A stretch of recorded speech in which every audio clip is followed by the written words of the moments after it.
Hər birinizi növbəti videomuzdan xoş gördük. Dəyərli müəllimlərimiz, şagirdlərimiz və abituriyentlərimiz. Bugün biz sizlərlə artıq DİM-in, DİM-in tarix toplusunun ikinci hissəsinin üçüncü mövzusunu keçirik. Biraz uzun oldu elə bil. Üçüncü mövzusunu keçirik. Burada artıq biz Səfəvilər 18-ci əsrdə və Nadir Şah Əfşar haqqında biraz sizinlə danışacağıq. Deməli, birinci sualımızdan elə vaxt itirmədən başlayaq mövzumuza.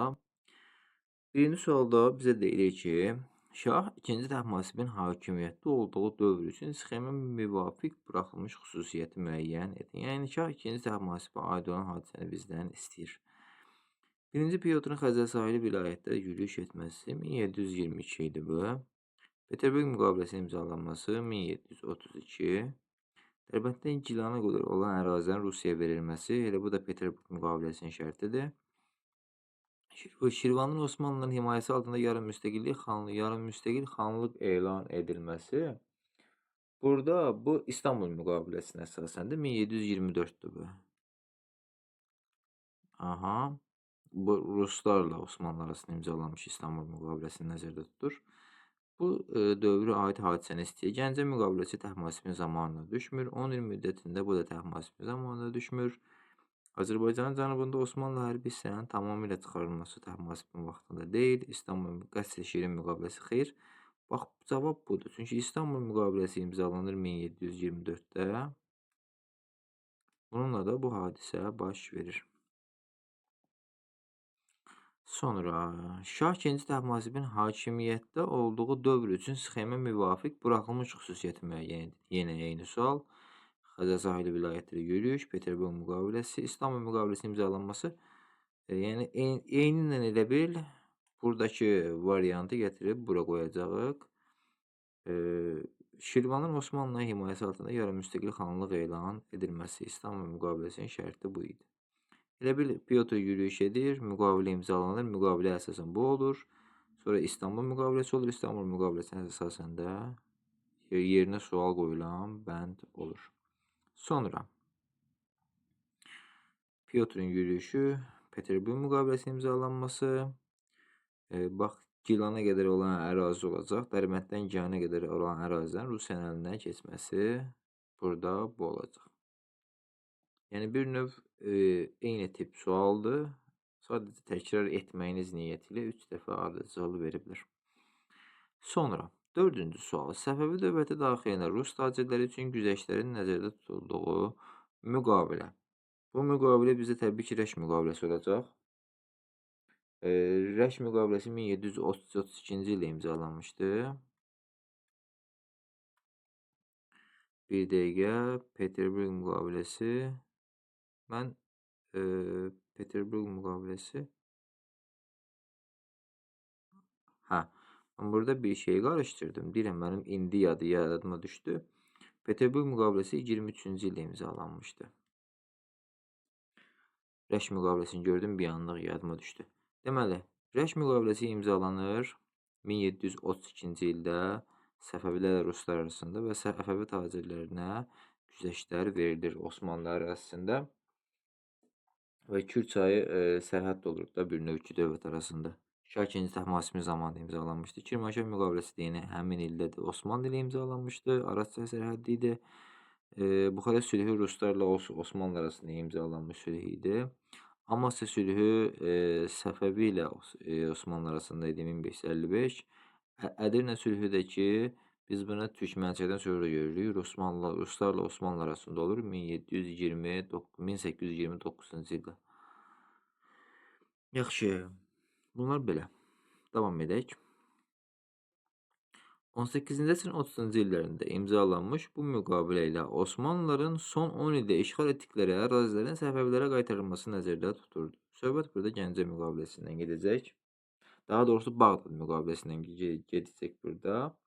1733-cü ildə imzalanmış Bağdad müqaviləsinə əsasən Osmanlılar son 10 ildə işğal etdiyi torpaqları geri qaytarmalı edirlər. Lakin Sultan buna razılaşmır deyib, müqavilə baş tutmur.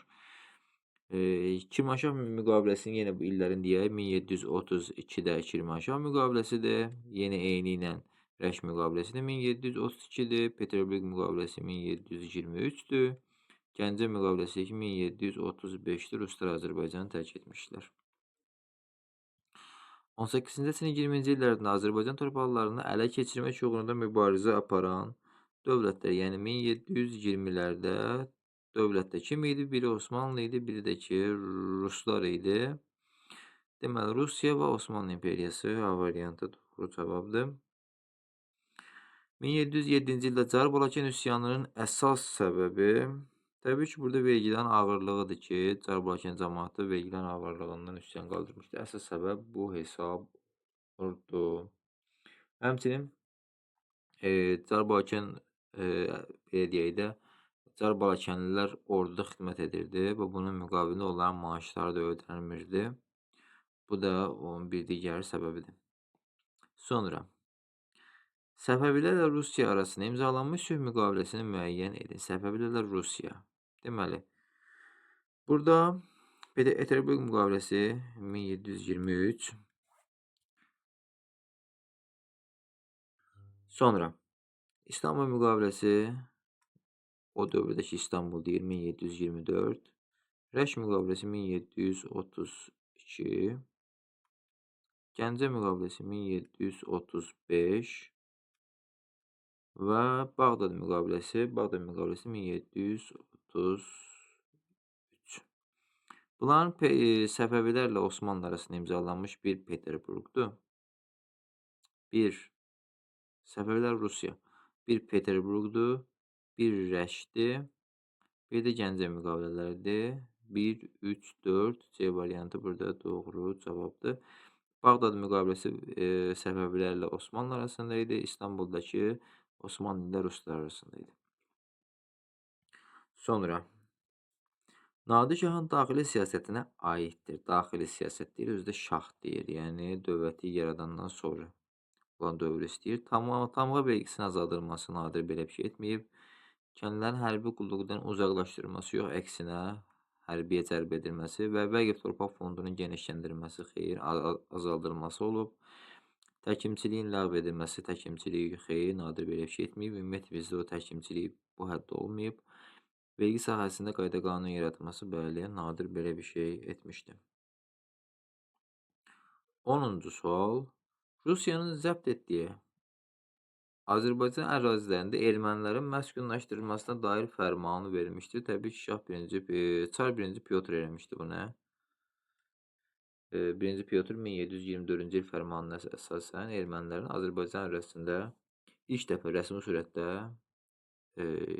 köçürülməsinə əmr vermişdi.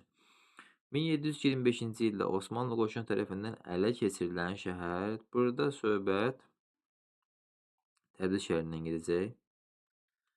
Təbriz şəhəri 1725-ci ildə Osmanlı, yəni Təbrizdir, Ərdəbildir, Gəncə idi. Bu 3 şəhər 1725-də Osmanlı tərəfindən ələ keçirilmişdi. Sonra 18-ci əsrdə Azərbaycan ərazisini Rusiya ilə Osmanlı İmperiyası arasında bölüşdürən müqavilə təbii ki, İstanbul müqaviləsi idi 1724-cü ildə. E variantı Ruslar da Osmanlı arasında imzalanmışdı. Azərbaycan bölüşdürülürdü. Heç Səfəvini yad eləyən yox idi. Sonra Osmanlı Ağqoyunlu Amasya. Amasya müqaviləsi xeyr. Amasya Osmanlı ilə Səfəvilər arasında oldu. 1 olmaz. Səfəvilərlə Rusiya arasında rəşd 2 olar. İstanbul Teymurilərlə Qaraqoyunlu xeyr. Səfəvilərlə Osmanlı Qəsr-i-Şirin 4 də olar. 2 və 4 cavab hansıdır görək? E variantı doğru cavab olacaqdır. 14. Gəncə müqaviləsinin Azərbaycan üçün nəticəsi.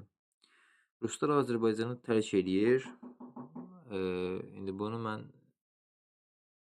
görək hansı bənddədir bu. Rus tacirləri ilə ilk dəfə xeyr. Rus qoşunları Qafqazı tamamilə tərk etdilər. Bax, diqqət eləsəniz, Qafqazı deyir. Yəni, Qafqaz sizi burada çaşdırmasın. Şimali Qafqaz Rusların əlində idi. Sonra Azərbaycan tərk etdi olmalıydı. Rus qoşunları Azərbaycan torpaqlarından tamamilə çıxarıldı. Bəli, bax, cavab da budur. C variantı doğru cavabdır. 15-ci sualda deyilir ki, Nadir Şahın daxili siyasətinin nəticəsində, daxili siyasət deyir yenə və yenə şah deyir, diqqətli olmaq lazımdır. Şirvanın yarımüstəqil xanlıq elan edilməsi bu Nadir xanın zamanında idi. Ümumiyyətlə, həmin vaxtda Nadir yox idi elə. Nadir 1726-cı ildə gəlmişdi Səfəvi ordusunun rəhbərliyinə. O da xan kimi getdi. Qarabağ məlikliklərinin ləğvi, xeyr, belə bir şey görmürük. Rəiyyətin hərbi qulluğa çağırılmasına son qoyuldu, xeyr, əksinə başlanıldı. Şirvanda Osmanlı hökmdarlığına son qoyuldu, xeyr. Bu olsaydı belə bu xarici siyasət olacaq. Həm də ki, xeyr, yox idi belə bir şey. Çünki o xan olduğu zamanda baş vermişdi. Mərkəzi hakimiyyətin gücləndirilməsi, bəli, cavab da elə bu olacaq. Sonra Nadir Şahın Qarabağdan bir neçə tayfanın Xorasana sürgün etməsinin səbəbi biz bilirik ki, Nadirə su qovşanda bəzi tayfalar etiraz eləmişdilər. Bunların da demək olar ki, hamısı Azərbaycanlı tayfaları idi, məxsusunda Qarabağ tayfalar. Buna görə də onları sürgün eləmişdi. Nadirin şah elan edilməsi əleyhinə çıxmaları idi. Bəli, D variantıdır. 17-ci sual daha əvvəl baş vermiş hadisəni istəyir. Cavdüşan döyüşü 1774-cü ildə olmuş bir döyüş idi. Gəncə müqaviləsinin imzalanması 1733, Şirvanşah müqaviləsi 1732, Qarababa döyüşü. Qarababa döyüşü Rus-Qacar müharibəsindədir. Onu niyə buraya gətirib salıblar? Bana maraqlıdır. 1809-cu ildə baş vermiş bir döyüşdür.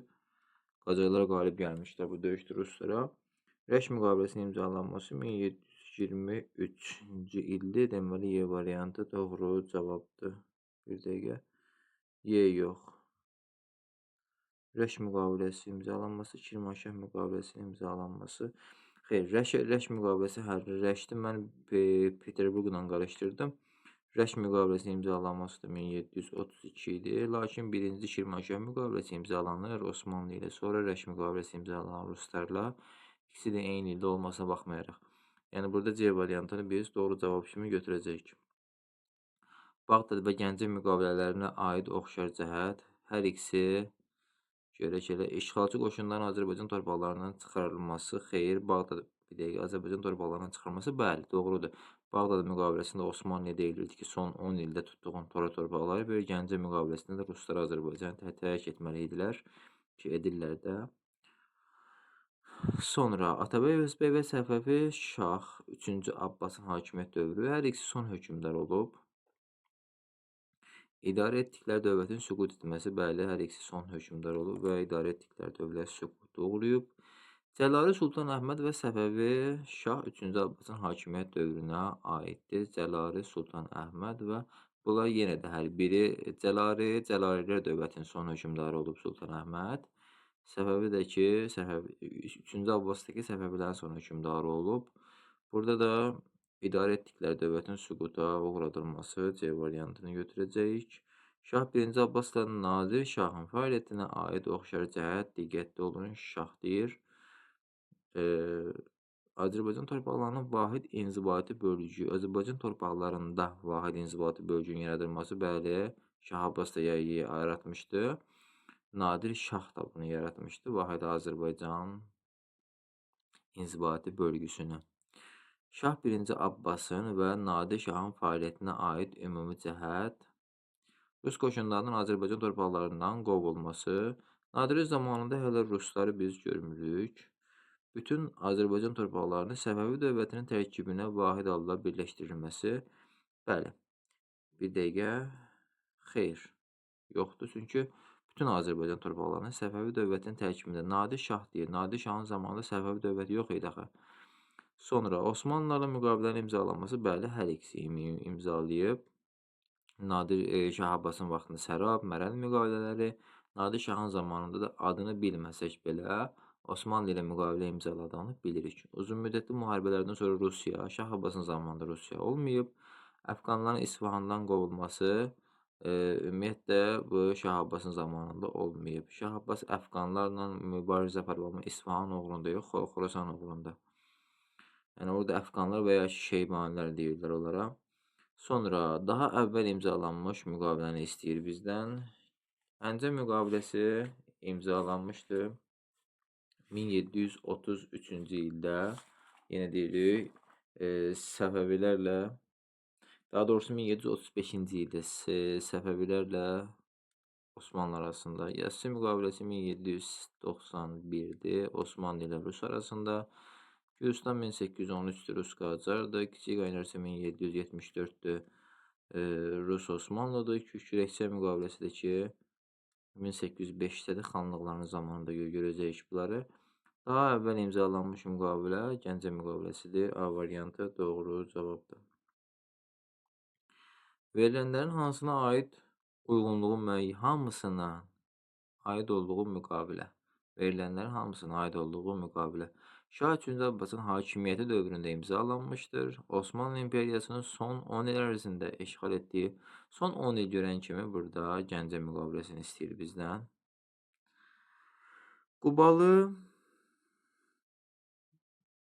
24. Gəncə müqaviləsi nə idi? Üzürdür sayın. Bağdad müqaviləsi. Mən niyə Bağdad fikirləşib Gəncə deyirəm? Sonra 25. Qubalı Fətəli xanın Dərbənd xanlığının əhalisinin bir hissəsini Şirvana köçürməkdə məqsədi. Təbii ki, burada Fətəli xanın əsas məqsədi bu idi ki, özünə dayaq yaratsın. Dərbənd əhalisini köçürməkdə özünə dayaq yaratsın. Muğanın Şahsevən tayfasını köçürdü. Onlar xanlığın sərhədlərini möhkəmləndirmək üçün idi. Amma Dərbənd əhalisi özünə dayaq yaratmaq məqsədi ilə köçürülmüşdü Şirvana. 1724-cü il İstanbul müqaviləsinin şərtlərinə daxildir.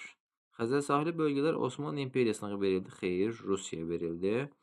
Rusiya Xəzər sahili bölgələr istisna olmaqla bütün Azərbaycan ərazisinin Osmanlılara qalmasını qəbul etdi. Bəli, çünki Ruslara Xəzər sahili bölgələr lazım idi.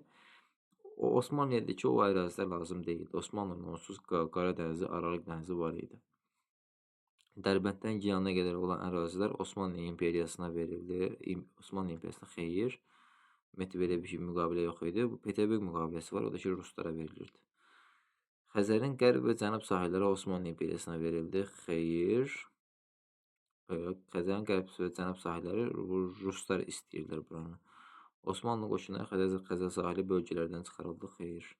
1724-cü ildə bağlanmış İstanbul müqaviləsinə görə Rusiya nail oldu bütün Azərbaycan torpaqlarına. Xeyr. Cənubi Qafqazın bölüşdürülməsinə. Bəli, Cənubi Qafqaz bölüşdürüldü. Kim ilə? Osmanlı və Rusiya arasında. Rusiya Xəzər sahili bölgələri götürdü. Osmanlı ki, yerdə qalan Azərbaycanın torpaqlarını götürdü. Digərlərinə baxmaq heç ehtiyac yoxdur. Yəni bilirik ki, həmisi yanlış cavablardır. Bağdad müqaviləsinin şərtlərinə görə. Bağdad müqaviləsi 1733-cü ildə imzalanmışdı və son 10 ildə işğal olunmuş torpaqların geri qaytarılması nəzərdə tutulurdu. Təbii ki, Osmanlı Sultanı bunu təsdiq eləmir. Dərbənddən Gilana qədər olan ərazilər Rusiyaya verilsin. Bu Peterburq müqaviləsi idi. Azərbaycan böyük bir hissəsini Osmanlı dövlətinə güzəştə gedirildi. Bu İstanbuldur. Ruslarla Osmanlı arasında imzalanmışdı. Osmanlı dövləti son 10 ildə işğal etdiyi bütün torpaqları Səfəvilərə qaytarmağı öhdəsinə götürürdü. Bəli, cavab da budur. Burada bütün torpaqlar söhbət işğal etdiyi bütün Səfəvi torpaqlara gedir. Sonra Rus tacirlərin Səfəvi dövləti ərazisində imtiyazlar verildi. Bu Rəş müqaviləsidir. Bu heç. Xəzər sahili, Xəzər dənizi yalnız Rusiya gəmiləri üçün açıq elan olundu. Bu gələcəkdə görəcək Gürcüstan və Türkmənçay müqavilələrdir. Sonra 1590-cı il İstanbul, 1732-ci il Şirvanşah sülh müqavilələrinin oxşar cəhəti. Hər ikisi Səfəvi ilə Osmanlı arasında imzalanmışdı. Səfəvilərlə Osmanlı arasında imzalanmışdır. Azərbaycan Rus tacirlərinə imtiyaz, xeyr. Xəzəryeni vilayətlərin Rusiyaya verilməsi, xeyr. Deyir, yaxud Səfəvi Osmanlıdır. Osmanlı qoşunlarının Azərbaycanın tamamilə çıxarılması, xeyr. Osmanlı qoşunlarının tamamilə çıxarılması Gəncə müqaviləsi idi. Daha doğrusu 3 kilsədir. 3 kilsədə Osmanlı məğlub edilir 35-də, sonra olur tamamilə çıxarılırlar. 1735 Gəncə müqaviləsindən sonra olur hadisə. Amma eyni ildə olur. Rusiya və Osmanlı dövlətləri arasında bağlanması, xeyr. 30. Nadir Şahın hakimiyyəti dövrünə aiddir. Şah deyir. Şamaxı şəhərinin dağıdılması və əhalisinin Ağsuya götürülməsi. Xeyr, bu xan olduğu zamandadır. Azərbaycanın Xəzər sahili əslində Şamaxı şəhərinin dağıdılması əhalisinin xeyr, bu aid deyil. Azərbaycanın Xəzər sahili vilayətlərdən Rus qoşunlarının tamamilə çıxarılması, Xəzər sahili vilayətlərdən Rus qoşunlarının çıxarılması bu Şah olduğu vaxt deyil, xan olduğu vaxtdır. Üç Mərzin yaxınlığındakı döyüşdə Səfəvi qoşunlarının Osmanlı üzərində qələbə qazanması, bu da ki, xan olduğu vaxtdadır. Təbriz, Qarabağ, Çuxursəd və Şirvan, Qarabağ, Çuxursəd və Təbriz bəyliklərinin Azərbaycan adlı vahid inzibati bölgədə birləşdirilməsi. Bəli, biz dedik ki, Nadir Şahla Şah Abbasın oxşar cəhəzi nə idi? Vahid Azərbaycan adlı inzibati bölgə yaratmışdı. Səfəvilərlə Osmanlı arasında imzalanmış Kirmanşah müqaviləsinin şərtlərinin ləğv edilməsi. Xeyr. Nadir xanın fəaliyyətinə aiddir. Xan deyir artıq burada. Üç Mərzinin şimal-şərqində Osmanlı ordusunun məğlub edilməsi. Üç Mərzinin şimal-şərqində Osmanlıların məğlub edilməsi. Düzdür, Üç Mərzində edilmişdi, amma məsələ şimal-şərq söhbəti idi. Ona görə də anı götürə bilməyəcəyik. Şəkxanlığı ilə mübarizə bu Şah olduğu vaxtdadır. Azərbaycan adlı vahid inzibati bölgünün yaradılması. Bir dəqiqə, görəsən qalasının mühasirəsi, bu da Şah olduğu vaxtdadır. Baş vəzir vəzifəsi ləğv olundu, Şah olduğu vaxtdadır. Burada elə bil nəsə yanlışlıq var, bir dəqiqə. Məndə çaşdırdı. Azərbaycan adlı vahid inzibati bölgünün yaradılması, bu Şah olduğu vaxtıdır. Bunu Nadir Şah eləmişdi. Əvvəlki sualda da biz bunu gördük. Nadirin Şah olduğu zamanda görürsünüz. Doğru cavab kimi götürüb. Burada cavab A olmalıdır. Mənə görə. Sadəcə cavabı baxarsınız, görün nə verib. Və deyəsən bu sualda yanlışlıq var. Məncə cavab A olmalıdır burada. Çünki Nadiri xan olduğu zamanda edilən bir dənə hadisə, bax elə budur. Digərlərə hər biri Şah olan vaxtda düşür. Sonra 18-ci əsrin, yəni 1730-cu illərin əvvəllərində imzalanmış Rəş müqaviləsi, bəli 32-də imzalanmış Rəş müqaviləsinin şərtlərinə daxildir. Rəş müqaviləsinə əsasən nə olur? Kürdən cənubda yerləşən bölgələr Rusiyaya qaytarıldı. Xeyr, o Səfəviyə qaytarıldı. Osmanlı dövləti xeyr, Rusiya ilə idi. Rus qoşunları bütün Azərbaycan torpaqlarının xeyr, bu Gəncə müqaviləsidir. Kürdən cənubda yerləşən Xəzəryanı bölgələr Səfəvilərə qaytarıldı. Bəli, və Səfəvilər də bu bölgəyə Osmanlıları buraxmayacağını öz öhdəsinə götürmüşdü. Təbriz və Ərdəbil şəhərləri Səfəvilərə qaytarıldı. Xeyr. Bu ümumiyyətlə Təbriz şəhəri Ruslarda deyildi.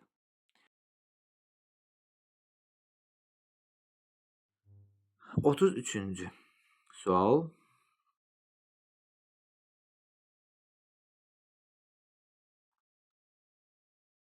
Bir dəqiqə.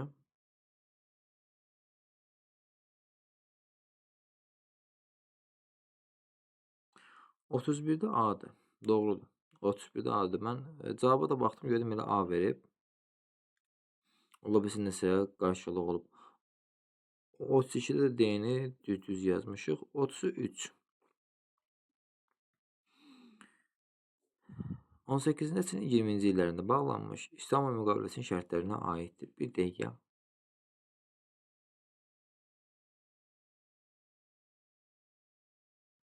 Aha, hər hansı bir problem yoxdur.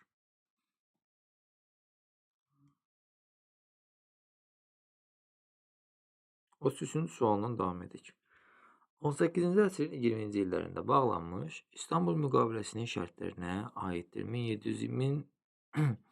1724-cü ildə bağlanmış İstanbul müqaviləsini deyir. Osmanlı ilə Ruslar arasında olan müqavilə. Səfəvi şahına xeyr. Osmanlı dövləti bütün Azərbaycana xeyir. Azərbaycanın Kürdən cənubda xeyir. Araz çayı sərhəd olmaqla xeyir. Xəzəryeni bölgələrin Rusiyaya güzəştə edilməsi təsdiqlənirdi. Bəli. Yerdə qalan Azərbaycan torpaqları da ki, Osmanlıya keçirdi. Səbəbini yad edən yoxdur. Gəncə müqaviləsinin Azərbaycan üçün əhəmiyyəti. Gəncə müqaviləsi bildirir ki, 1735-ci ildə imzalanmış müqavilə idi. Rus qoşunları Xəzəryeni bölgələri tamamilə tərk etməsi prosesi başa çatdırdı. Xeyr yox, elə doğru cavab budur. Çünki Azərbaycan deyərkən, yəni Xəzəryeni bölgələr Rusların əlində idi və Ruslar da həmin torpaqlardan çıxmalı idilər. Bu müqavilə əsasında çıxırdılar. Kürdən cənubda yerləşən Xəzəryeni vilayətləri Səfəvilərə qaytarıldı. Bu Rəş müqaviləsidir. Səfəvi dövləti ilə Rusiya arasında ticarət əlaqələri burada Rəşdir. Rusiya Osmanlı dövlətinin işğal etdiyi torpaqları geri qaytarmaqda Səfəvilərə kömək edəcəyini xeyr, belə bir şey yoxdur. Rusiyanın Nadir Şahın hakimiyyətini tanıdı, xeyr, belə bir şey yoxdur. 35. Rəş müqaviləsinin Azərbaycan üçün nəticəsi Dərbənddən Kür çayına qədər Xəzəryeni xeyr, bu deyil. Rəş müqaviləsi biz bilirik ki, 1732-ci ildə imzalanmışdı. Kürdən cənubda yerləşən Xəzəryeni vilayətlər Səfəvilərə qaytarıldı. Bəli, kim qaytardı? Ruslar qaytardı. Şirvan Rusiyanın himayəsi altında yarım müstəqil, Rusiyanın yox, Osmanlının himayəsi altında yarım müstəqil xanlıq olacaqdı. O da ki, İstanbul müqaviləsinə əsasendir. Gürcüstan və Azərbaycan şimal vilayətləri Osmanlıya verildi. Belə bir şey görmürük. Naxçıvan və İrəvan xanlıqları Rusiyaya verildi. Bu Türkmənçay müqaviləsidir. 1828. Kirmanşah sülh müqaviləsinin şərtləri. Kirmanşah sülh müqaviləsi imzalanır 1732-ci ildə. Ruslar Səfəvilərlə Osmanlı arasında. Xəzəryeni bölgələr Osmanlılara verildi. Xeyr, Ruslara nə idi Səfəvilər? Osmanlıları Xəzəryeni bölgələrə buraxmamaq. Xeyr, Osmanlı ilə imzalanmışdı. Bu şərt Rəş müqaviləsinin şərtidir. Kür çayı Osmanlılarla Səfəvilər arasında sərhəddə çevrildi. Kür çayı Osmanlı Səfəvilər arasında sərhəddə çevrildi. Xeyr, bu Rəş müqaviləsinin şərtidir. Ruslarla sərhəddə olmuşdu. Azərbaycanın bir sıra şimal torpaqları Osmanlıların hakimiyyəti altında saxlanıldı. Bəli. Çünki biz deyirik ki, Araz çayından şimaldakı torpaqlar, Xəzəryan torpaqları istisna olmaqla. Araz çayından şimaldakı torpaqlar Osmanlılarda qalır. Araz çayı cənubu isə Səfəvilərə verilir. Son 10 ildə işğal etdiyi torpaqlar Səfəvilərə qaytarılması bu Bağdad müqaviləsidir. 33-cü ildə. Uyğunluq gözlənilmişdir. Səfəvilərlə Rusiya arasında Rəş müqaviləsi doğrudur. ABŞ-la Fransa Rapolla müqaviləsi. Rapolla müqaviləsi ümumiyyətlə Almaniya ilə Rusiya arasında idi. Gəncə müqaviləsi Rusiya ilə Səfəvilər arasında. Bəli. Portsmut müqaviləsi xeyr, bu Yaponlarla Ruslar arasında olmalıdır. Osmanlı İmperiyası Almaniya ilə deyil, Ruslarla yazısı müqaviləsi imzalanmışdı. Burada yalnız 3 və 5 doğru cavabdır. C variantını götürəcəyik. Nadir Şah Əfşarın İran körfəzində və Xəzər dənizində hərbi donanma yaratmasına imkan vermədi. Nə imkan vermədi? O, Osmanlı ilə yeni müharibənin başlanması. Bəli. Biz da görmürük bu hansı müharibədir, hansı döyüşlər olub, hansı sülhlər olub. Sadəcə bilirik ki, Nadir Şah Osmanlı ilə müharibə aparır və onlarla sülh müqaviləsi imzalayır. Sadəcə bunu bilirik. Sonra 38, sonra o 39-cu sual.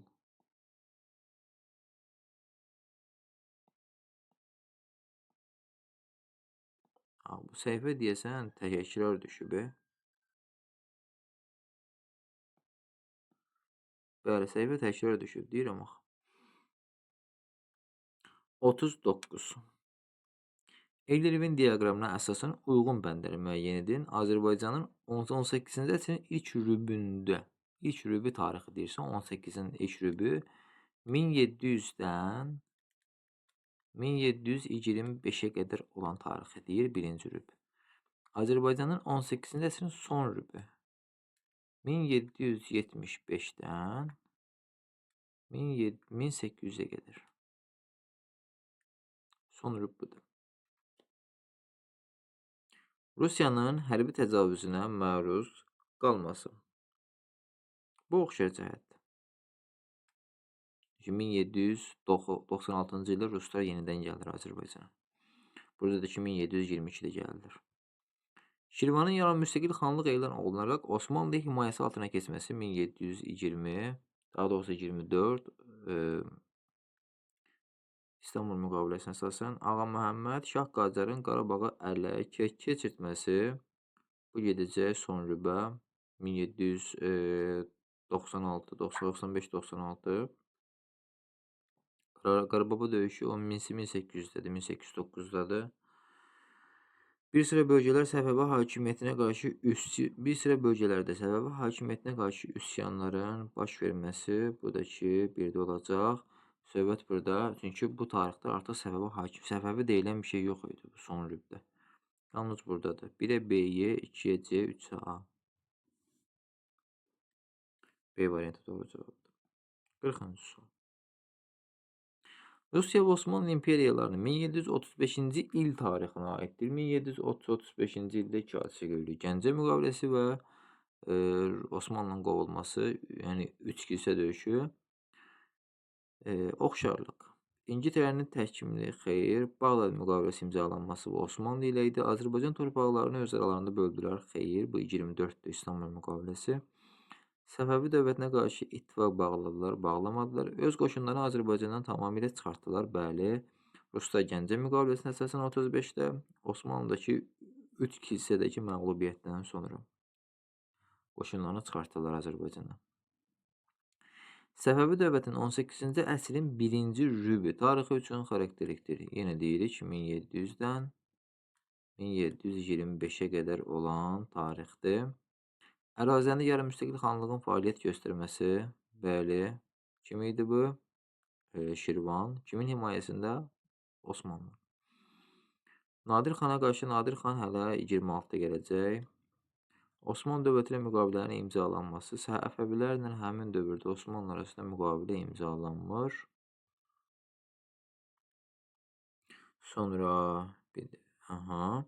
Rus tacirlərinin mənafeyinə uyğun müqavilə, bəli, bu 1713 Sultan Hüseynin zamanında görürük. Müqavilədir. 1 ilə 4 A variantı doğru cavab olacaq. Nadir Şahın öz imperiyasının paytaxtı seçdiyi şəhəri müəyyən edin. Biz bilirik ki, Məşhəd şəhəridir. Məşhəd şəhəri də bax burada 3'də yerləşir. Cavab da A variantıdır. Digər ərazilər desəz, bax bu ərazi İsfahan götürmək olmaz. İsfahana yaxın ərazidir. İsfahan bu ərazidə olub. Digər şəhərlər bizə onsuz o qədər mühüm deyil. Çünki bunlar xəritə demək olar ki, biz bilmirik. Bura biz Həmədana bənzəyir.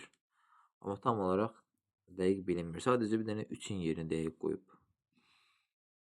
Sonra 43. Səfəvi dövlətindən fərqli olaraq Nadir Şah Əfşarın imperiyasında idarəçilik sistemi üçün xarakterikdir. Səfəvilərdən fərqli olaraq. Bəylərə bölgü prinsipinin mövcud olması bu Səfəvilərdə də mövcud olub. Azərbaycan adında inzibati vahid bunu Səfəvilərdə Şah Abbas edib. Baş vəzir və sədr əzəm vəzifələri ləğv edildi. Bəli, Səfəvilərdə var idi, amma Nadir Şah ləğv eləmişdi. Əyalət hakimlərinə nəzarət üçün naiblər təyin edildi. Səfəvilərdə belə bir şey görmürük, amma Əfşarlarda olub. 3 və 4 doğru cavab olacaq. 18-ci əsrin 20-ci illərində Şirvanda baş vermiş çıxışlar zamanı Rus tacirlərinin bir də oxuyaq. 18-ci əsrin 20-ci illərində Şirvanda baş vermiş çıxışlar zamanı Rus tacirlərinə iqtisadi ziyanlar dəydi. 1. Pyotr bunları və həmçinin Hacı Davudun Osmanlılara müraciət etməsini nəzərə alaraq Şirvanla bağlı planlarını sürətləndirməyə başladı. O, Şirvanı Osmanlılardan daha tez tutmaq istəyirdi. Haqqında bəhs edilən regionu Rusiyadan əvvəl Osmanlılar tutsa idi, bu Rusiyanın xarici siyasətinə necə təsir edərdi? Yəni, xülasə 1722'də Pyotr gəlmişdi ki, deyək ki, Pyotr gəlib Xəzər sahili vilayətləri tutmuşdu ya. Pyotr gəlməmişdən qabaq Osmanlılar gəlib bu Xəzər sahili bölgələri tutsaydılar, Azərbaycan daxil, nə olardı onda? Cənub sərhədləri təhlükə altına salardı, bəli. Niyə salınardı? Çünki cənub sərhədlərini təhlükə altına salır. Çünki artıq Rusiya cənubda, yəni Azərbaycan tərəfdən Qafqaz istiqamətində Osmanlı ilə sərhəd duracaqdı. Bu Rusiya üçün birbaşa təhlükə idi. Rusiya ilə Osmanlı bir-birinə əzəli düşmən olub. Sonra şərq ticarətinə ağır zərbə dəyərdi. Bəli, şərq ticarətinə ağır zərbə dəyəcəkdi. Niyə? Çünki qərbdən şərqə gedən ticarət yollarının birisi Azərbaycandan keçirildiyi bən Rusiya da bunu ələ keçirmək istəyirdi deyə, buna görə də bu ticarətə də ağır zərbə dəyəcəkdi. Xəzər dənizinə çıxışı itirərdi. Xəzər dənizi onsuz Rusiyanın çıxışı var idi şimaldan. Azərbaycana ehtiyac yox idi. Peterburq və İstanbul sülhünə əsasən tutduğu ərazidə xeyr, Peterburq və İstanbul sülhü sonradan imzalanacaq. Özü də Peterburqdakı bunlar hər ikisi, yəni 1723 və 1724 hər ikisi sonradan imzalanacaq. Yəni hələ ki bu dövrdə belə bir sülhlər imzalanmamışdı ki, bunlara uyğun tutduğu ərazilər itirsin. 1 və 2-ni burada doğru cavab kimi götürəcəyik. 45. Nadir Şahın xarici siyasəti üçün xarakterik deyildi. Özü şah deyir. Osmanlılarla müharibə aparılması xarici siyasətdir, özü xarakterikdir. Böyük Moğol dövləti ilə mübarizə aparılması, xeyr, belə bir şey görmürük. Hollandiya ilə danışıqların aparılması, böyük Moğol dövləti ilə mübarizə aparması əslində aparıb. Bəli, Nadir Moğollarla mübarizə aparıb. Hər nə qədər də məşhur bir məlumat olmasa da bəli, aparıb. Hollandiya ilə danışıqlar aparılıbmı? Aparılıb. Rusiya ilə müharibə aparılması, Nadir Şah Rusiya ilə müharibə aparmayıb. Yalnız B. Sonra diqqətli olmaq lazımdır, maksimum diqqətli olmaq lazımdır. Rusiya və Səfəvi dövlətləri arasında imzalanmış 1667 və 1732-ci il müqavilələrinin oxşar cəhəti hər ikisində Rus tacirlərinə güzəşt verilirdi. 1667 Şah II. Abbasın zamanında, sonra 1732-dəki Rəş müqaviləsinin zamanında, bəli, hər ikisində Rus tacirlərinə güzəşt verilirdi. Burada da Şah II. Abbas yox, Şah Süleyman. Deməli, bəndə axtaraq Rus tacirlərinə güzəştli ticarət hüququnun verilməsi. 47. 18-ci əsrin 20-ci illərinin ikinci yarısı, yəni 1725-dən 25-dən sonra 30-cu illərin əvvəlləri və 1732 deyək. 32-yə qədər, 25-dən 32-yə qədər olan hadisəni istəyir. Osmanlı dövlətində, Osmanlı hakimiyyətində olan torpaqlarımızda Sancaqbəyi və naiblərin yalnız Osmanlı hərbçilərindən təyin edilməsi. Xeyr, belə bir şey görmürük. Görmürük də qardaş, yoxdur həmin dövrdə belə bir şey. Yalnız deyirsə olmaz. Səfəvi dövründəki ilk inzibati ərazi bölgüsünün tam saxlanması xeyr, çünki o vaxt həmin ərazilərdə, yəni Azərbaycandan söhbət gedir, həmin ərazilərin bir qismi Ruslarda, bir qismi Osmanlıda idi. Azərbaycan adlı vahid inzibati ərazi bölgüsünün yaradılması xeyr. Çünki hələ o vaxtda müharibə gedir, hələ ki, belə deyək də, inzibati bölgə hələ yaradılmamış. Nadir Şah bunu eləyir, amma torpaqları azad eləyəndən sonra eləyir. Hələ o vaxt torpaqlar tamamilə azad olunmamışdı. 32-də torpaqlar tamamilə azad olunur, 35-də. Sonra Osmanlı işğalı altında olan vilayətlərdə ali hakimiyyətin Osmanlı sərkələrinə məxsus olması. Bəli, bax, budur doğru cavab. Burada deyir ki, yalnız Osmanlı hərbçilərinə təyin edilməsi, Sancaqbəy və naiblər, xeyr, naiblər əsasən yerli hakimiyyətin təyin olunurdu. Ona görə bu yanlışdır, siz çaşdırmasın. Deyə doğrudur. Yerli feodallara verilən irsi torpaqlar bəylik adlanması. Xeyr. Yəni bu belə deyək də ruslarda bəylik yox idi axı. Bunu biz ruslara şamil eləyə bilmərik. Osmanlıda ola bilərdi, amma ruslarda yox idi. Pilusdakı irsi torpağı deyir. Bəylik xidmət müqabilində verilirdi Osmanlıda. 18-ci əsrin 20-ci illərinin ikinci yarısı yenə 1725-dən 32-yə qədər olan hadisələri bizdən istəyir. Səfəvilər dövrünə aid inzibati ərazi bölgüsünün tam ləğv edilməsi. Xeyr, tam ləğv edilməsi isə yanlışdır. Çünki az bir qismdə olsa Azərbaycanın lap cənub hissələri Səfəvilərdə qalmışdı. Azərbaycana aid olan hissələr. Darğanın dövlətin maliyyə işlərinə nəzarət etməsi. Darğanın işi şəhərdə təhlükəsizliyə baxmaq idi. Osmanlı hakimiyyətində olan torpaqlarımızda yerli feodallara ağalıq adına şərti torpaq mülkiyyətinin paylanması, bəli, bunu da götürə bilərik. Biz bunu burada bəylik kimi də görürük. Bəylik də ola bilər, amma o xidmət müqabilindədir. Kürdən şimaldakı Xəzəyyəni ərazilərə Osmanlı silahlı qüvvələrinin yerləşdirilməsi. Kürdən şimaldakı Xəzəyyəni belə ərazilərə xeyr, Rus silahlı qüvvələri olmalıdır. Çünki Xəzəyyəni bölgələr Rusların əlindədir. Aqrar münasibətlərin xarakterində köklü dəyişiklikdən həyata keçirməsi xeyr. Köklü dəyişiklik biz görməmişik.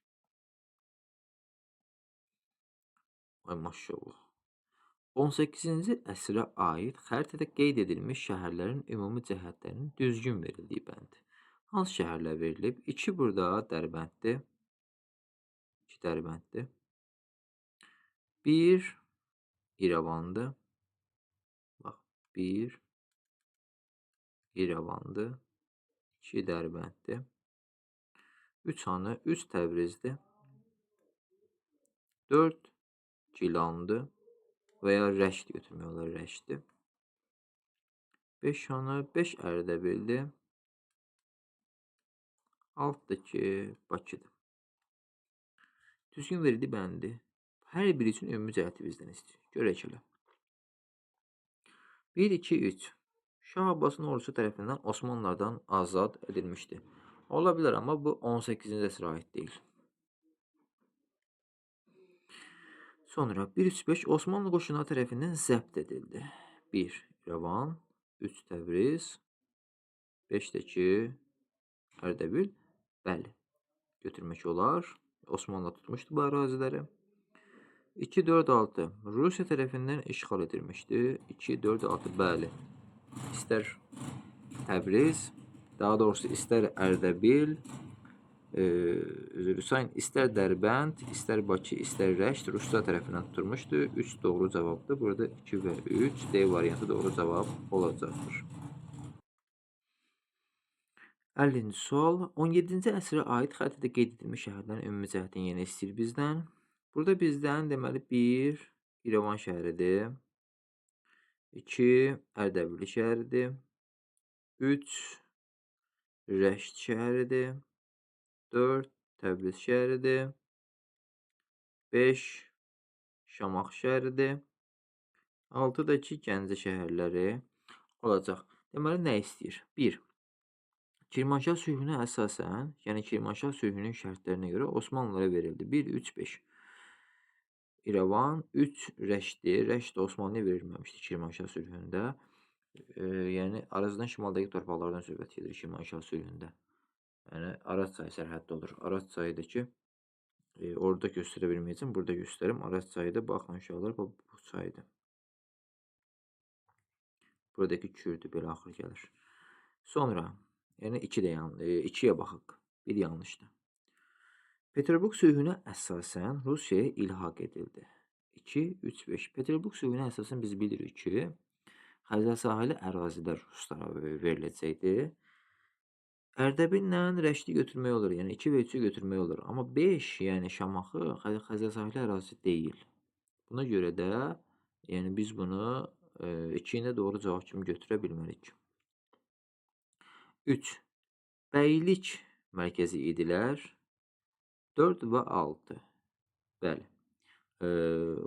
Qarabağ bəylərbəyliyi bəyliyinin mərkəzi Gəncə idi. Təbriz bəyləbəyliyinin də, yəni bəyliyinin də mərkəzi Təbriz idi. Buna görə 4 və 6-nı doğru cavab kimi götürmək olar. Şah 1-ci Abbasın qoşunları tərəfindən işğaldan azad edilmişdi. Bizdən əsr soruşur, 17-ci əsrdə. Bəli, elə 17-ci əsrdir bizdə elə. Kirmanşah sülhü ilə Peterburq sülhü niyə olmaz? Ümumiyyətlə olar. Çünki onlar 17-ci əsrdə imzalanmamışdı ümumiyyətlə, 18-ci əsrdə idilər. Əsrə diqqət eləmək lazımdır sualın şərtində. Bəylik mərkəzi idilər, bəli. Çünki Qarabağ bəyləbəyliyinin mərkəzi Gəncə. Təbriz bəyləbəyliyinin mərkəzi isə Təbriz idi. Sonra 4. Şah 1-ci Abbasın qoşunları tərəfindən işğaldan azad edildi. 5 və 6. Şamaxı və Gəncə, bəli, Osmanlılardan alınmışdı bəli ərazilər. 3 və 4. B variantını doğru cavab kimi götürə bilərik. 51-ci sual. Cədvəldə verilən dövrlərdə Səfəvi Osmanlı müharibəsi üçün xarakterik xüsusiyyətləri müəyyən edin. 16-cı əsrin birinci yarısı, 17-ci əsrin birinci yarısı, 18-ci əsrin birinci yarısı. 1550-yə qədər, 1650-yə qədər, 1750-yə qədər. Səfəvi Osmanlı müharibəsini istəyir bizdən. Amasya sülhü ilə bitən hərbi əməliyyatların başlanması. Birinci yarıda, bəli, 1512-ci ildə, 14-cü ildə müharibə başlamışdı. Anı götürmək olar. Yandırılmış torpaq taktikasından istifadə, Təhmasib istifadə etmişdi bu taktikadan, bəli, götürmək olar. Süleyman yürüşləri vaxtı. Buğurt döyüşündə Osmanlıların məğlub edilməsi. Buğurt döyüşü 54-cü ildədir. Birinci yarıya düşmür. C-ni götürmək olmaz. Sonra 17-ci əsrin birinci yarısı, yəni 1650-lərə qədər Təbrizin Osmanlıdan azad edilməsi, belə bir şey biz görmürük. Bir dəqiqə. Təbrizin Osmanlıdan azad edilməsi, bəli, görürük. Niyə görürük? Şah Abbasın o Azərbaycanı azad eləməsi məsələsidir ki, bunu burada görə bilirik. Şah 2-ci Abbasın yenidən Osmanlıya qarşı hərbi əməliyyatlar aparılması. Şah 2-ci Abbas həmin dövrdə hakimiyyətdə olmuşdu, amma Osmanlıya qarşı əməliyyat aparmamışdı. Hürmüzün azad edilməsi o 1622-ci ildə idi. Bəli, götürmək olar. Amma məsələ bilsin nədir? Səfəvi Osmanlı müharibəsinə aid deyil. Ona görə götürə bilmərik. 18-ci əsr, yəni zaman olaraq düşür, amma Səfəvi Osmanlıya aid deyil. 18-ci əsrin birinci yarısı Osmanlıların Azərbaycanın şimal ərazilərindən çıxarılması 1735. Bəli. Təbriz və Ərdəbilin Osmanlı tərəfindən tutulması. Bəli, 1725. Nadir Şahın itirilmiş ərazilərini geri qaytarması. Nadir o vaxt şah deyildi. Şah idi ya, sadəcə Səfəvi zamanında Nadir Şah deyildi, xan idi. Deməli, 1-ə AB, 2-ə A, 3-ə AB, o variantı da biz D-də görürük. 52-ci sual. Səfəvi Şah 2-ci Təhmasib və Nadir Şahın fəaliyyəti dövrlərinə aid ümumi cəhət. Nadir Şah deyir. Hərbi donanma yaradılması, heç bir eləməyib bunu. Mərkəzi hakimiyyətə qarşı çıxışların baş verməsi, bəli, Təhmasibin zamanında olmuşdu, Nadirin zamanında da. Hindistana hərbi səfəri Təhmasib etməyib. Hürmüz uğrunda Portugallarla mübarizəni heç biri eləməyib. Yalnız 2. 18-ci əsr Səfəvi dövlətinə aid uyğunluğu müəyyən edin. Təbrizin Ruslar tərəfindən tutulması 1700-lər. Təbrizin Ruslar tərəfindən tutulması. Təbrizdə əslində Osmanlılar tutur, Ruslar tutmur. Nadir Şahın hərbi əməliyyatda keçirtməsi şah deyir. Şah Səfəvilər zamanına aid ola bilməz. Çünki Səfəvilərin süqutundan sonra Nadir Şah olur. Xorasanda üsyanın baş verməsi, Şah II. Təhmasibin hərbi əməliyyatları özünün rəhbərlik etməsi qərarının alması. Bəli, doğru cavabdır. Çünki Xorasanda üsyan baş verir. Təhmasib Nadiri ora göndərir, sən get ora, mən özüm Azərbaycandakı əməliyyatlara rəhbərlik etmək istəyirəm deyə, yəni bu niyyətlə Nadiri ora göndərir. Nadiri bir növ qısqanırdı həmin məsələ. Sonra 4. Bağdad müqaviləsi imzalanması, Sultan 1-ci Əhmədin müqavilənin təsdiqlənməsi xeyr, təsdiqlənmədi müqavilə. Sam Mirzəyə qarşı üsyan, Sam Mirzələr Səfəvi dövlətinə aid deyil, Əfşarlar dövlətinə aid olacaq. Yalnız 3 burada doğru cavab olacaq. 54. Cədvəldə verilən Osmanlı sultanlarının Azərbaycanla bağlı siyasətləri üçün xarakteristikdir. Sultan 1-ci Əhməd, 3-cü Əhməd. Deməli, görək hansı hadisələr var burada. Şah 1-ci Abbaslı 2-ci İstanbul müqaviləsi 1-ci Əhmədin zamanında, bəli. 1-ci Əhmədin bulan hakimiyyət illərini bilmək lazımdır əvvəlcə, ona görə hərəkət eləmək lazımdır.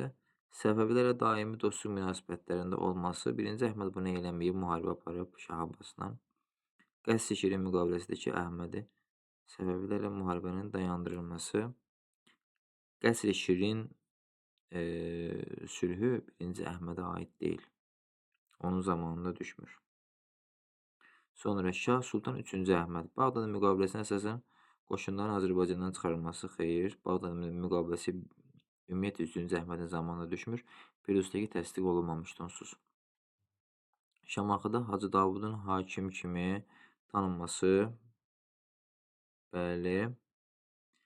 Səfəvi şahı ilə Nabur müqaviləsinin imzalanması. Səfəvi şahı ilə Nabur yox, Ruslarla imzalanmış Nabur müqaviləsi. Burada da yalnız B düşür. 1'e A, 2'ye B. A variantı. 55. Kirmanşah müqaviləsi 1732-ci ildə. İrəvanın Osmanlılara verilməsi. İrəvan Kirmanşah müqaviləsinə əsasən İrəvanın Osmanlıya verilməsi, bəli. Ki Arazdan şimaldakı torpaqlar Osmanlıya verilmişdi. İrəvan da ki Arazdan şimaldaydı. Rəş müqaviləsi 1732. Bir sıra ərazilərin işğaldan azad edilməsi.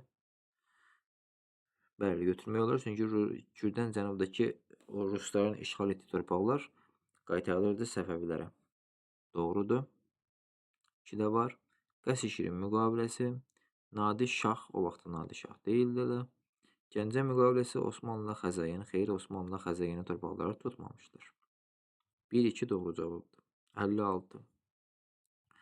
18-ci əsrin 30-cu illəri tarixinə aid olan xüsusiyyətləri müəyyən edin. Yəni 1730-lara aid olan hadisələri bizdən istəyir.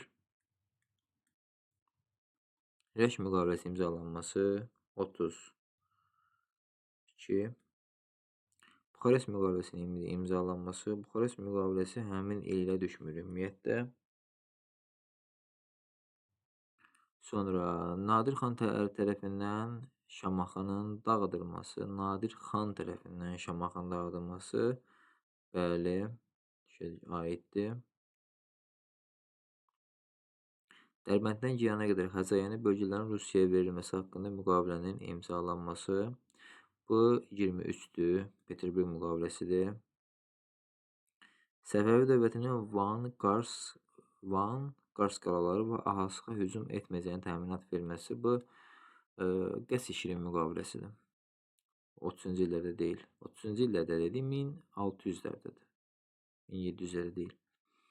Kirmanşah müqaviləsinin ləğv edilməsi. Kirmanşah müqaviləsinin ləğv edilməsi. Kirmanşah müqaviləsi o 32-ci ildə imzalanmışdı. Bəli, ləğv olunur. Harda ləğv olunur? Bağdad müqaviləsinə əsasən ləğv olunurdu. Yəni daha doğrusu Təhmasib gəlir, Nadir xan gəlir, ikinci Təhmasib taxtdan devirir, Rəş və Kirmanşah müqavilələrini ləğv elətdirir və yenidən Osmanlı ilə müharibəyə başlayır. Yəni Təhmasibin taxtdan devrilməsi ilə o müqavilələr ləğv olunur Nadir tərəfindən. 1, 3, 6 doğru cavabdır. Çünki deyir, yəni sən niyə məndən xəbərsiz? Nadir deyir də Təhmasibə ki, sən niyə məndən xəbərsiz Osmanlı və Rusiya ilə müqavilə bağlayıbsan? Çünki onlar bizim xeyrimizdə deyil müqavilələr. 17-ci əsrin 20-ci illəri tarixinə aid olan xüsusiyyətləri müəyyən edin. Yəni 1720-lərdən soruşur. Azərbaycanın qərb torpaqlarında Osmanlı idarəçiliyinin yaradılması, bəli. Onsuz bizim qərb torpaqlarımız o vaxt, yəni 24-dəki İstanbul müqaviləsindən sonra Osmanlı'nın idi. Osmanlı'nın əlinə keçmişdi. Şirvanın Osmanlı dövlətinin himayəsi altında yarı müstəqil xanlıq elan edilməsi, bəli. 24-də İstanbul müqaviləsindən sonra Hacı Davud Şirvanın yarı müstəqil xanı oldu. Təbriz şəhərinin Səfəvi dövlətinə qaytarılması.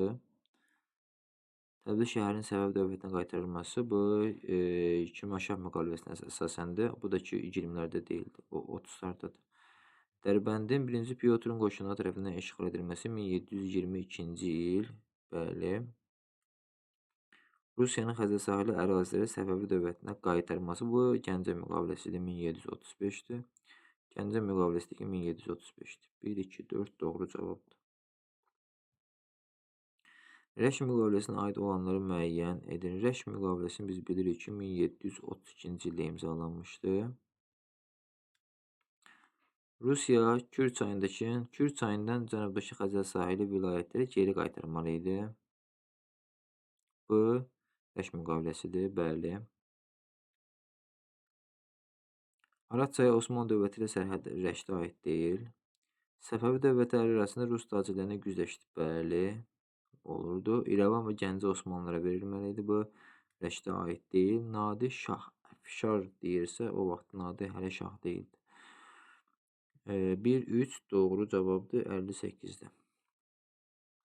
Kirmanşah müqaviləsinə aid olanlar istəyir, yəni 1732 Səfəvilərlə Osmanlılar arasında imzalanmış müqavilə.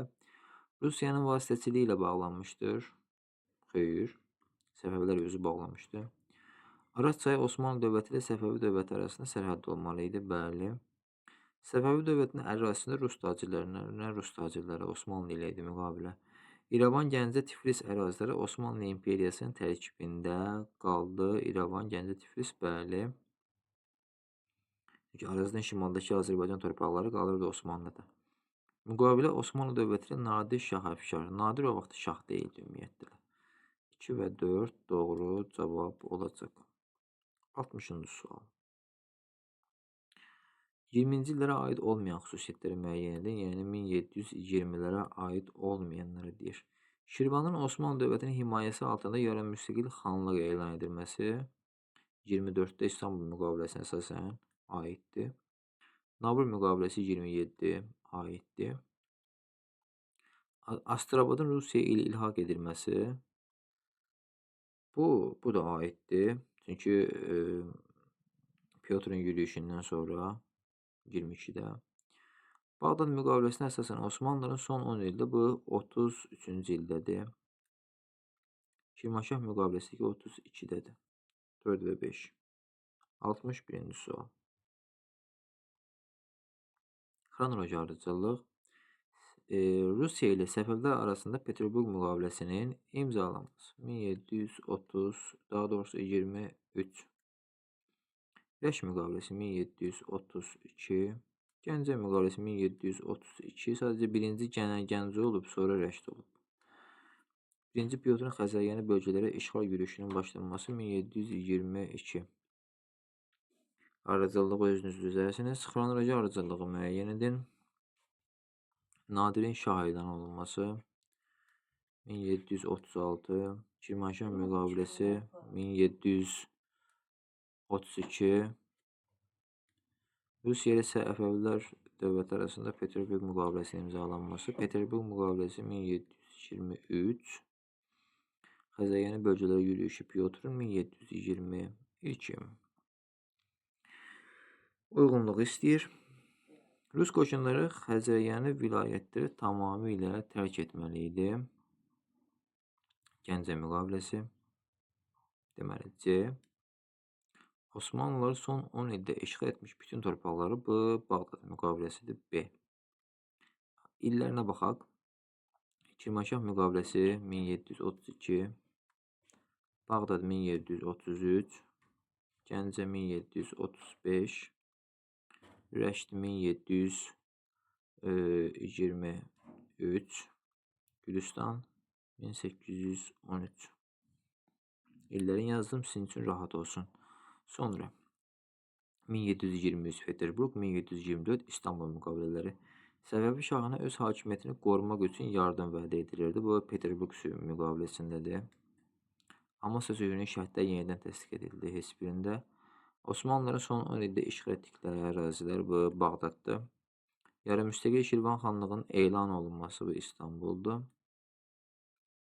Rusiyanın Əfqanlarla mübarizədə Səfəvilərə yardım vəd etməsi, bu da ki Peterburqdadır. AYD. Sonra 65 uyğunluq. Rəşmi müqaviləsi, Şirvanşah müqaviləsi. Səfəvilərlə Osmanlı dövləti arasında imzalanması. Səfəvi ilə Osmanlı arasında Şirvanşah idi. Sonra Osmanlıların Kür çayından cənubdakı Xəzəriyəni vilayətlərə buraxılmamasının razılaşdırılması bu Rəşmi müqaviləsi idi.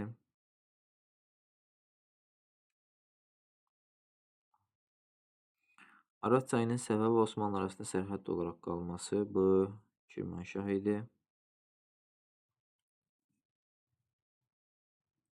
18-ci əsrin 30-cu illərinin ikinci yarısında imzalanmışdı. İkinci yarısında olan hər ikisi birinci yarısında idi. Yəni 32-də idi. İkinci yarısı 35-dən sonradır.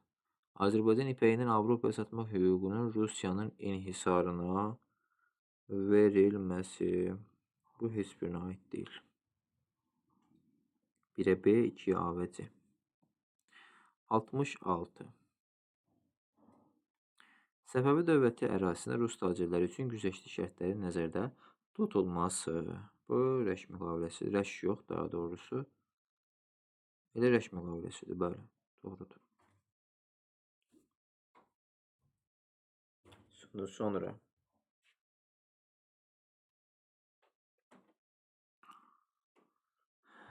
Ərəb İraqının Osmanlılarda qalması.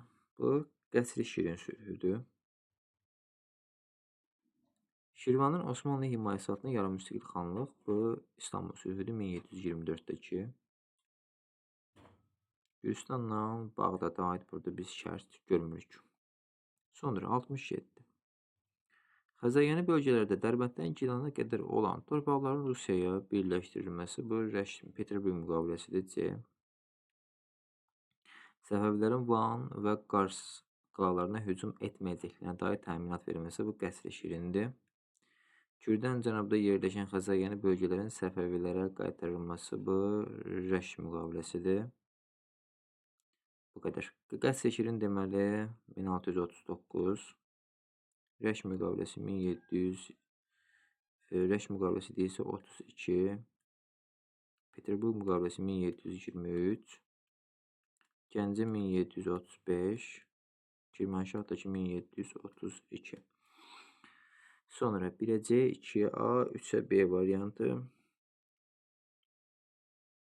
Sonra Səfəvi dövlətinin hökmdarları Şah Səfi, Kirmanşah müqaviləsinin imzalanması. Kirmanşah müqaviləsi Şah 2-ci Təhmasibin zamanındadır. Pul islahatının keçirilməsi o Sultan Hüseyndir. Qəsr-i Şirin sülh müqaviləsinin imzalanması bu Şah Səfinin zamanındadır. 1-ci Pyotrun qoşunlarının məğlub edilərək ölkədən çıxarılması. Xeyr, 1-ci Pyotrun qoşunları məğlub edilə bilməmişdi. Səfəvi dövlətinin Xəzər dənizinin qərb sahilindəki əraziləri itirməsi. Bu Y variantı. Təhmasibin zamanındadır. Çünki Osmanlı ilə müqavilə imzalanır və Osmanlı ilə bu imzalanan Kirmanşah sülhünə əsasən bu Azərbaycanın qərbi hissələri, yəni Xəzərin qərbi hissələri verilir Osmanlıya. 1-ə C, 2-yə A və Y. 69-cu sual. 1-ci Pyotrun qoşunları ilə mübarizə aparması. Şah 2-ci Təhmasibi götürmək olar. Paytaxtın Qəzvindən İsfahana götürülməsi Şah Abbasdır. 1-ci Abbas. Ordunun ilk dəfə tayfa müxtəlifliyi prinsipi əsasında qurulması da Abbasdır. Amasya müqaviləsi imzalanması 1-ci Təhmasibdir. Kirmanşah müqaviləsi imzalanması 2-ci Təhmasibə düşəcək. 1-ə B, C, 2-yə A və Y. 70-ci sual. Şah 1-ci Abbas, Şah 1-ci, Şah 2-ci Təhmasib. Hakimiyyət illərində imzalanmış Peterburq müqaviləsinin təsdiq edilməməsi, bəli, bu Təhmasibdir, təsdiq etməmişdir. Mərəz sülhünün imzalanması Şah Abbasın vaxtındadır. Şeybaniləri məğlub edərək Xorasanın geri qaytarılması Şah Abbasdır. Osmanlı hökmdarı Sultan Süleyman Qanuni ilə sülh müqaviləsini bunu 1-ci Təhmasib etmişdir. Hakimiyyət dövründə Rəşk müqaviləsinin imzalanması, bəli, onun zamanında düşür 32-ci il. Müqavilə imzalanır, sonra hakimiyyətdən gedir. 1-ə BC, 2-yə A və Y. Hə, mövzumuz bu qədər. İnşallah ki, növbəti mövzumuz sizinlə Azərbaycan xanlıqları mövzusu olacaq. İnşallah ki, növbəti videomuzda görüşənədək sağ olun, sağlıqla qalın.